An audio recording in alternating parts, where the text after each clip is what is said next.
my name is Betty, and this is the Halloween edition of the Weekend Survival Guide. This report is for October 28th, October 29th, October 30th, and I'm going to carry it over into Monday, Halloween. This is Scorpio season, and we have some really interesting, powerful aspects that are going to be going on this weekend, so I wanted to give you some insight and information so you can utilize them. So on Friday, October 28th, the moon is going to start out her journey for the weekend in Libra. This is usually a very harmonious sign. Libra is about partnerships and balance and justice. So it's a nice feeling. But she's going to join up with Jupiter, which, just is going to expand on all of this. She's going to have a little harsh aspects because she's going to go on and she's going to square Pluto. This is the first kind of introduction into some of the energy that you can expect this weekend. Pluto is the ruler of Scorpio. We're going to be having a new moon this weekend, Saturday night. Around 10:30, the moon is going to join up with the sun in the sign of Scorpio, which is a new moon.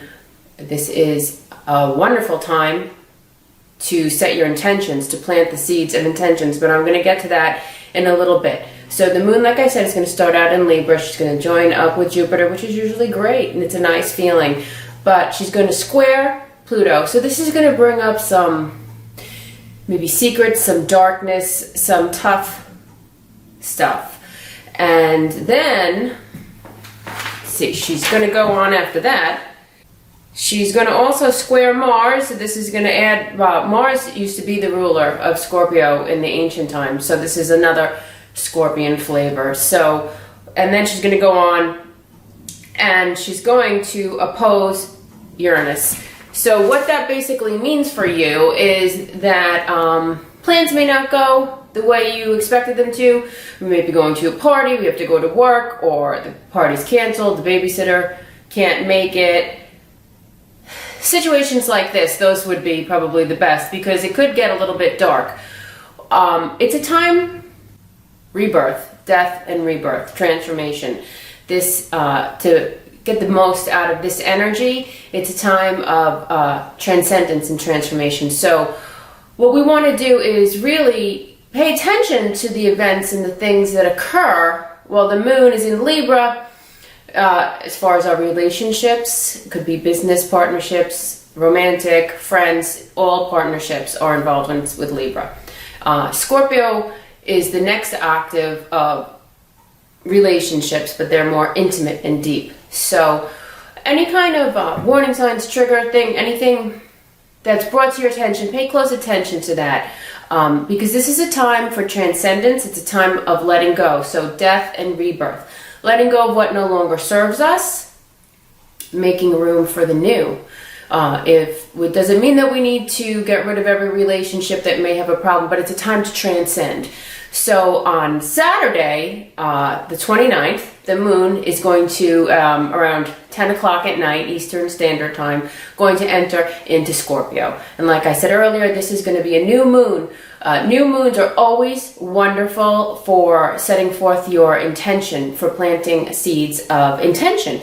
And in Scorpio, this is the most powerful sign. Scorpio has 3 octaves. There's the Scorpion. That's why some Scorpios can be vengeful or jealous and they get a bad rap. Then there's the second one, when they're rising above, and the eagle and that kind of energy. And then there's the Phoenix. That's the transcendent. That's the highest. That's what we aim for. We don't always make our highest aim, but we want to aim really high with this aspect that's going on and take this opportunity to plant the seeds for our highest intentions, for our souls to soar, do what we love, to manifest what we crave, loving relationships, power in business. It's a big power sign. So as long as it's also a fantastic time to know where your power source is, and it comes from the universe. So getting in touch and in tune with the universe, allowing the power to work through you, setting out these intentions.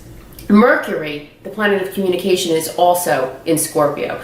So this is a time to really use your mind as your tool. So that being said, writing affirmations, writing out a plan talking. If you have somebody really close with you that you feel is a great support system, talk together, plan out. In intimate relationships, make a plan, get on the same page, match up your intentions, and set them out into the universe. This is a super powerful time for manifestations. We're going to see a little bit in about 2 weeks when the moon enters into Taurus and it's a full moon. You'll see a little bit of light will be shed onto this. You see a little bit of the seeds coming up out of the ground from the intentions that you plant this weekend. This is another big part of the puzzle. The other day, Tuesday, Venus squared Neptune. Now Venus is going to act as a catalyst between these two planets. Saturn has been squaring on and off with Neptune for a couple of years now in the sky. And since they're outer planets, unless you have very sensitive points in your chart at any of the mid degrees, the mutable signs, which is Virgo, Pisces, Gemini, and Sagittarius, then of course you'd feel it a little more close to home. But usually these outer planets, we see them materialize, the energy materializes on a global front. So when these two planets in the sky are squaring, that means that there's a crisis that occurs, that we need to raise our consciousness and merge these two energies together. So Neptune is twofold in its nature. It could be the highest form of spirituality, or it can be deception, addiction, escapism, and that has been in battle with Saturn. Saturn is the taskmaster. It is your karmic lessons. I think of Saturn like your strict German grandfather who makes you get up early in the morning and tend to the farm and makes you do all this tough work, but it's because he loves you, and if you do the hard work, you're always rewarded. And that is basically how Saturn works. Saturn calls for maturity, emotional maturity, or maturity on all levels. So what it's been is Neptune is idealism, and Saturn is reality. So there's been a lot of back and forth between the way it should be, but this is the way that it is. And maybe it's felt as if things don't get started. You start something and they disappear, it dissipates. So like I said on Tuesday, Venus, which is going to bring this more close to home because Venus is a personal planet. So Venus, the other day squared Neptune. Venus represents our desires, what we desire, what we love, kind of people that we're interested in, our security. And so when it squares Neptune, that's kind of disillusionment. It can come across as feeling let down, feeling disillusioned, feeling somewhat depressed, that things just kind of disappear. It's like gas. So now Venus is going to come up on Saturday and Sunday and join with Saturn. So it's acting as a catalyst between these two planets. So, and again, when Saturn and Venus conjunct, it kind of feels like I don't get what I want. And it's like, this is what I desire, this is what I would like to happen, and Saturn says, no, go clean your room, or do your work, go back to school, all these lessons. The way to best utilize this energy is to work with Saturn. Because Saturn, like I said, it is there to raise you up and to help you. So you have to work within the guidelines. Saturn calls for structure. It says, well, I want this.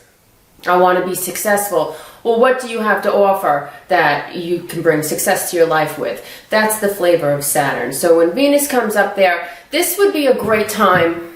Instead of getting down on ourselves and getting depressed and saying, oh, this doesn't work, rework it, revamp it. With the new moon in Scorpio, combined with this energy, if we can stay centered and, emotions come and go. So we may feel certain ways, we may get aggravated, we may get upset. There are a lot of ways that we can feel, but they are transitory, they pass. They're like waves on the ocean. Emotions don't last. So feel them, release them, but bring your focus back to your intention and your high ideals. This is a time to make concrete foundations and to build on your intentions. So work within the limits, aim for the stars, but work, we're here on Earth, so we have to work within the limits. We have to play by the rules. So, and that is going to go on, and it's pretty cool that the moon and the sun are in Scorpio for Halloween. So on Monday, let me see my chart here. The moon is going to continue in Scorpio on Monday for Halloween. Venus will have already passed Saturn. She's going to go on also, Venus, a little flavor ahead. She's going to go on and she's going to trine Uranus, which is wonderful because if we do the work now and we do the hard work and we buckle down and do our homework, dot our I's, cross our T's, when she trines Uranus, then it's a surprise. Oh, look at the luck. Look at Venus, unexpected luck and income and luck and success and prosperity and joy come from unexpected places. You get a break then. So if you do the work this weekend and you really set your intentions forth and you release them into the universe and just get in touch with your power, zero in on your strengths and expand on them. This is the opportunity that this energy this weekend is presenting you. And I really appreciate you stopping by and checking out this video. I hope you have a great Halloween weekend. If you're interested, you could please like and subscribe to my channel, and then you'll see all the videos that I put out. And like I said, my name is Betty, and this was your Halloween edition of your Weekend Survival